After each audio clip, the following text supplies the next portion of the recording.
Today I'm going to talk to you about a beloved local Detroit celebrity, revered or beloved by baby boomers. His name was Milky the Clown. Actually, his name was Clare Cummings. And he was responsible for, I don't know, he was product placement was his big thing. Twin Pines was the local dairy, and that's why he was sort of hired to tout this dairy for milk and things like that. Obviously, Milky, get it? But he was such a distinctive character that it affected me personally, because I thought, well, he was a clown, and generally clowns don't have to be. I don't want to get off on the wrong foot here.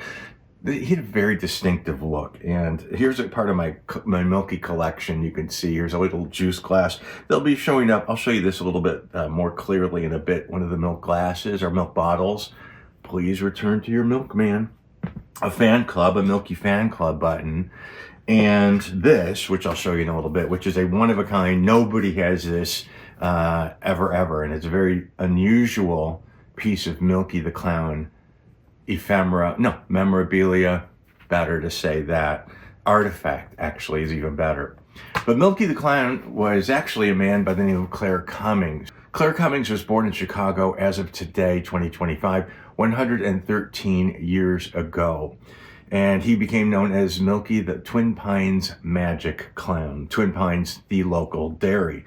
Now, when Clare Cummings was only 5, his family settled in Michigan. And one Christmas, he received Gilbert's Misto Magic set, which cost $1.25 from his parents, and he was hooked.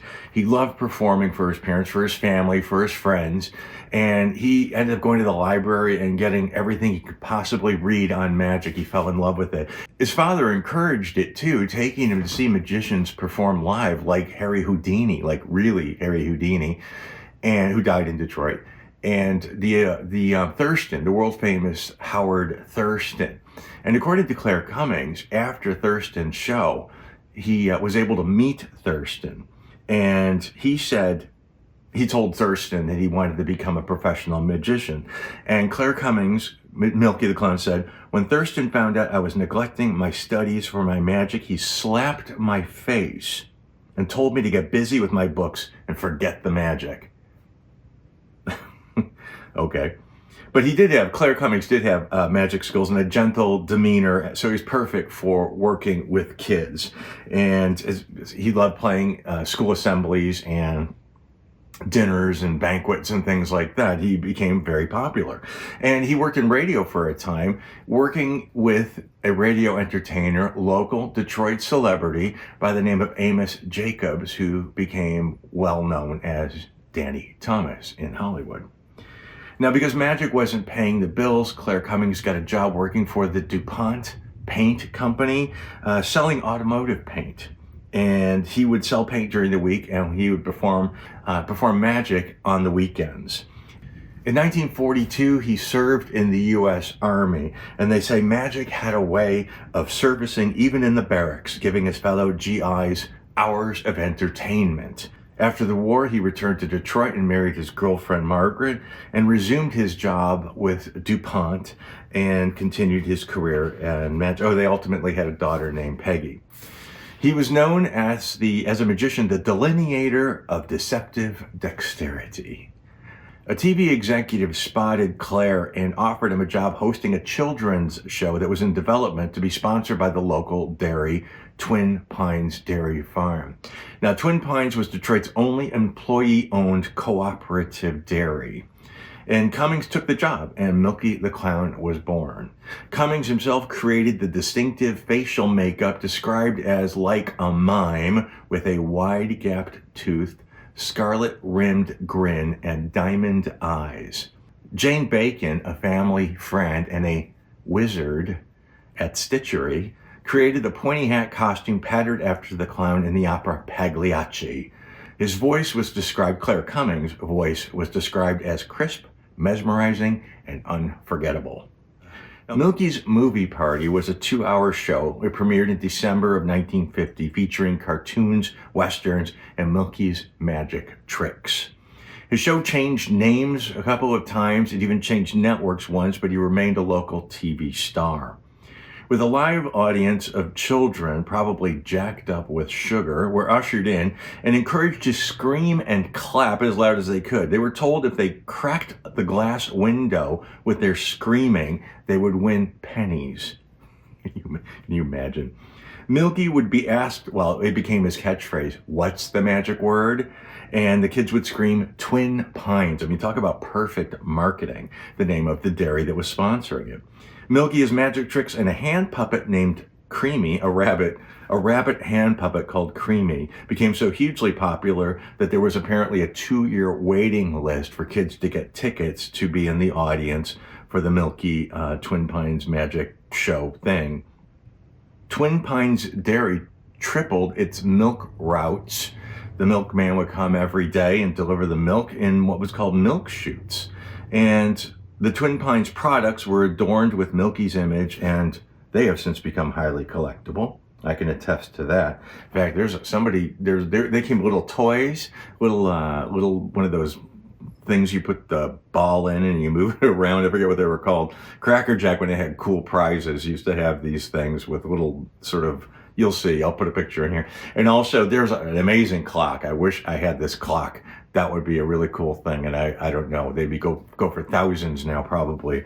But these things they were just merchandise. They weren't even merchandise. They were products. You know, the dairies would have these clocks, and I suppose they would you'd win these or sign up where every 10 deliveries you get one of these, and Milky was on all the milk cartons up until the 90s. Long after the Milky show was gone, they still used it. That's when I got this. I used to use it as a Christmas ornament, actually.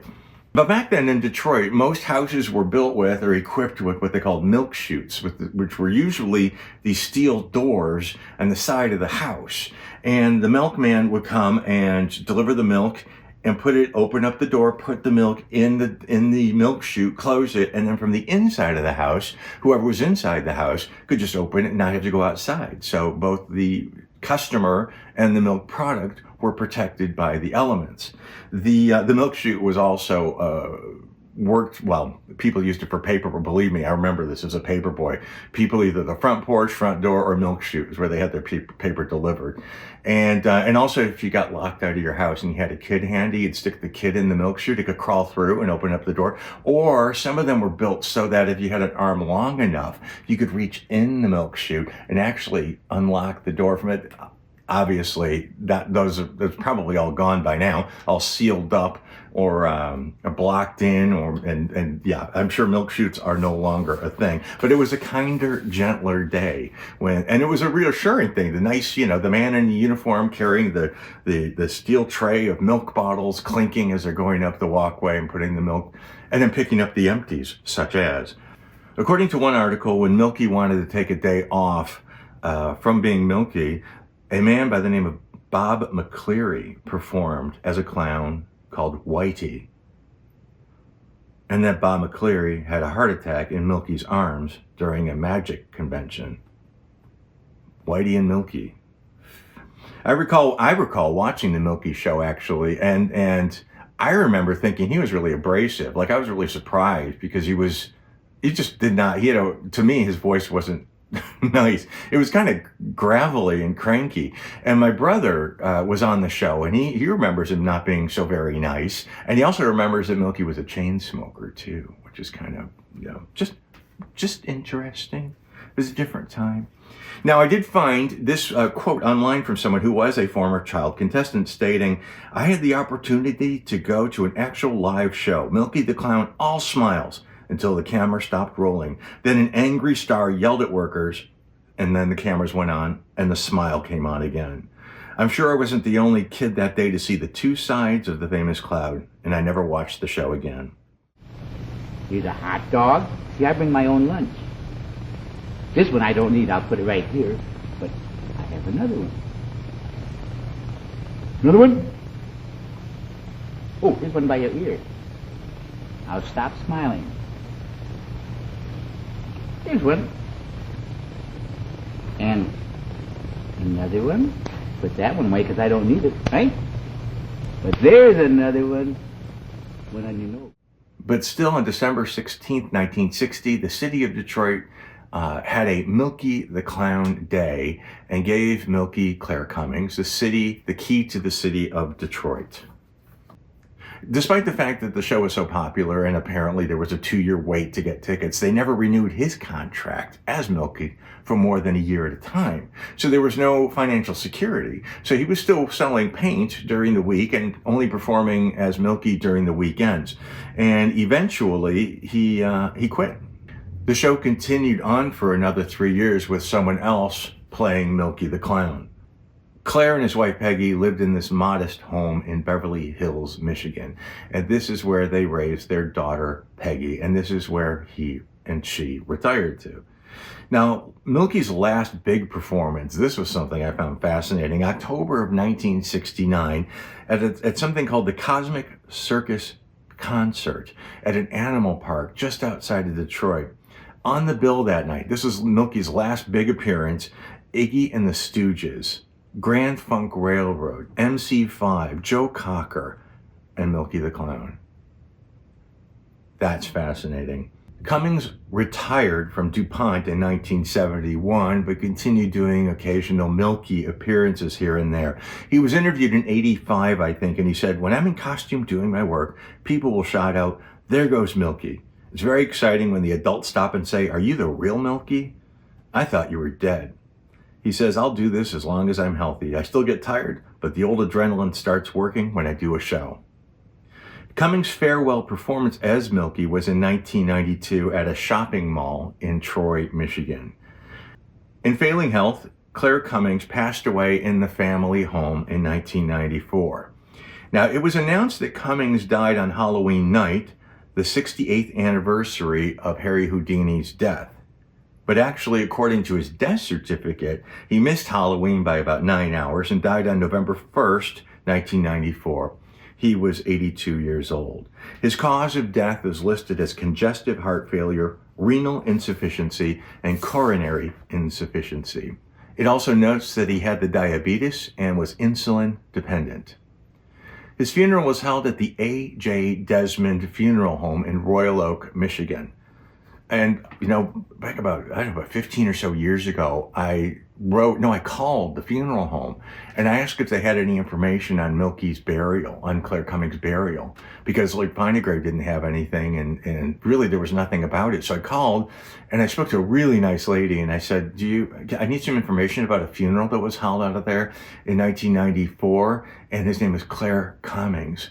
She called me back. I said hello and I only heard, "What's the magic word?" So anyway, she was very, very nice. And she sent me this book of clippings, or the booklet of clippings. And I think it was what was held at, what was given out at Clare Cummings' funeral, which was held on Sunday at 2 p.m., Sunday, November 6th at 2 p.m. And Bob Lund, another magician, author, and magic historian, did the eulogy. Now, Lund, with his wife, co-founded the American Museum of Magic in Marshall, Michigan. One of Milky's costumes and his tricks and things like that are at the American Museum of Magic. Now, Cummings' wife, Margaret, or Peggy, died 3 months later in 1995. And according to what I've been able to find, they were cremated and they were scattered, their ashes were scattered in Colon, Michigan at Lake Palmer, where the family would take yearly vacations, obviously a favorite spot for them. Now here's my own little collection of Milky memorabilia. There he is. Hey folks, there's magic in Twin Pines milk. And this is a juice glass I got really recently. And I can only imagine they gave these out to customers once you buy a certain amount of their products. And Milky had his own fan club, Milky's Fan Club Twin Pines. And this is one of the milk bottles. It's kind of faded, but Milky's Party Time was the show. Does that say sparkling beverages? This says dairy though. No deposit. Please return to your milkman. Milky says. And there's the Twin Pines, Detroit. And then look at these tiny, these must have been for schools. Although 2%, I don't think they give those to schools. But I remember those little milk cartons we used to get in school. And Twin Pines was on these magic cartons like since the 90s. Or till the 90s, now, according to this, it says, join the thousands of families who enjoy the finer flavored dairy foods, and extra conscientious home delivery service that you get from the wonderful working team of Twin Pines employee owners. The folks in the plants and the Twin Pines milkmen, owners of their own routes, who serve Detroit, its suburbs, and neighboring communities for miles around. And so this is what I wanted to show you. This is the one thing that like nobody has because it's so unusual. And it's like bring home a box of gummed labels and surprise your wife. The secret message under this gummed label disappears if exposed to light. Carefully reapply this gummed label. It's addressed to someone called 007. And inside it is a birthday card. On your birthday, do your thing. Because your thing isn't getting any younger either. Happy birthday, whoever Ken is, from Peg and Clare, etc. So Clare is Clare Cummings. And Clare Cummings actually wrote this. Happy birthday to you from one clown to another. Best wishes. And that's Clare Cummings' own drawing of Milky the Clown, which I think is pretty awesome to have. And it says on the back, you know you're getting old when you wake up at night and decide to raid the fridge, but you stop off at the bathroom to pick up your teeth. Milky. So rest in peace, Milky the Clown, and Margaret, and a Detroit icon. Fascinating creature, Milky. Fascinating. Fascinating. Yeah.